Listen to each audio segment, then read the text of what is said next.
The stadiums in Pakistan are yet to get ready for the big ICC event that's around the corner. But guess what? The PCB and the ICC have managed to tick one box in the lead up to this. Tickets have gone on sale for the matches that will be held in Pakistan, a sign that things are possibly falling into place for a country that is under immense pressure to deliver a successful event.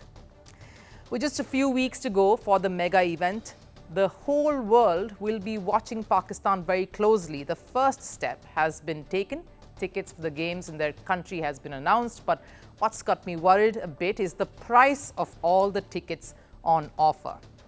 The tickets being sold are priced between 1,000 and 7,000 Pakistan rupees. That's about 3 to 25 US dollars for the first match between Pakistan and New Zealand.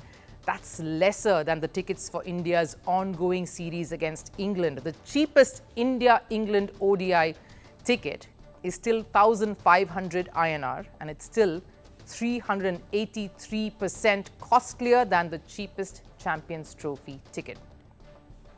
Now, I understand Pakistan wants fans in their country who have been starved of top international events for decades now to witness this and pack the stadiums. The rates are keeping in mind the economy, the interest, and of course the intent of getting the true Pakistan fan to the stadiums to watch this ICC tournament. The affordable ticket pricing ensures that fans from all walks of life can be part of this historic spectacle, making it a celebration for all generations of cricket lovers.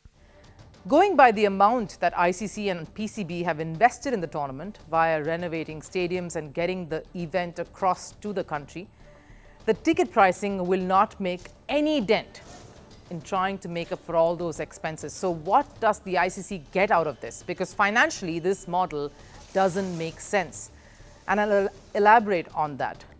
That's the price of all the tickets that we were talking about in Pakistan. It's ranged from $3 to $90, and that's because there is a lot of the opening game has a very high price there, but the rest of the venues and the rest of the matches, it's a little tolerant there. We'll compare it to the price range of tickets at the T20 World Cup in USA and West Indies. Let's look at the ODI World Cup. That's what it is for West Indies, $6 to $150 in West Indies. USA, of course, was far more because of the India matches being held in the US, of course, and many other reasons. We'll come to that. Let's look at the ODI World Cup in India the previous year, and you'll see another difference there. In India, it was $5 to $115, and I'm only speaking of certain matches here. Of course, a lot of the other games, the knockouts were had a bit of a bump. This is what all of this shows, of course, is a massive disparity. Now, we understand why the difference, it is directly proportionate to the state of the economy of the host country and the earning power of the people there. Let's also look at what this compounds to, because stadium capacity, of course, needs to be taken into account. So the comparisons, like we did for the ticketing for the T20 World Cup and the ODI World Cup, let's look at the stadiums then and what the capacity of the different stadiums are. If you look at Pakistan, the biggest stadium there is, of course, Lahore. It is now going to be able to seat 35,000 people, 35,000 fans. It was earlier only able to seat 26,000. It was a massive reduction from the earlier. And now if you compare that to other venues there, venues that did host the T20 World Cup as well as the ODI World Cup, New York in USA was the biggest of the stadiums in USA. 34,000 is what they were able to seat. If you look at West Indies, the biggest stadium was in Port of Spain, 25,000 spectators coming in for matches that were held there. Of course, in India, you do know which is the biggest stadium.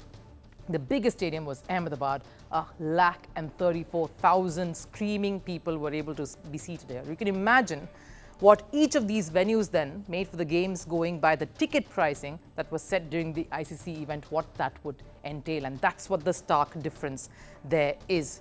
So coming back to the question that triggered this comparison in the first place, what does the ICC get out of this? The only way we can view this particular disparity is a moral win, a win that comes from ICC managing to take an international tournament that was paused for 8 long years to a country that has not hosted an ICC tournament for nearly 30 years. An emotional win, a win that they probably failed to achieve even with a similar intent of taking cricket to different shores, to every possible country. That's what the last World Cup was supposed to achieve. USA did not prove to be what ICC hoped that it would. And they intend to make up for that with this particular move of taking cricket to Pakistan finally and getting teams to come there and play. Of course, it's now down to a hybrid model, but they're still viewing this as an emotional victory. Level the playing field. And yes, there is always the India matches in Dubai to make up when it comes to the finances. All India games are the most priced. We saw that during the last ICC event, the T20 World Cup in 2024. The highest priced tickets involved India as one of the teams. So Dubai is what will probably try to make up for the deficit ICC is bound to endure through the ticketing in Pakistan. Of course, they're saying that those prices will be out soon. They see this as a win-win then, emotional and financial. What do you think though? Let us know. We're calling the show Vantage. We hope you like what we put together for you. Touted as the minimum defense from that video.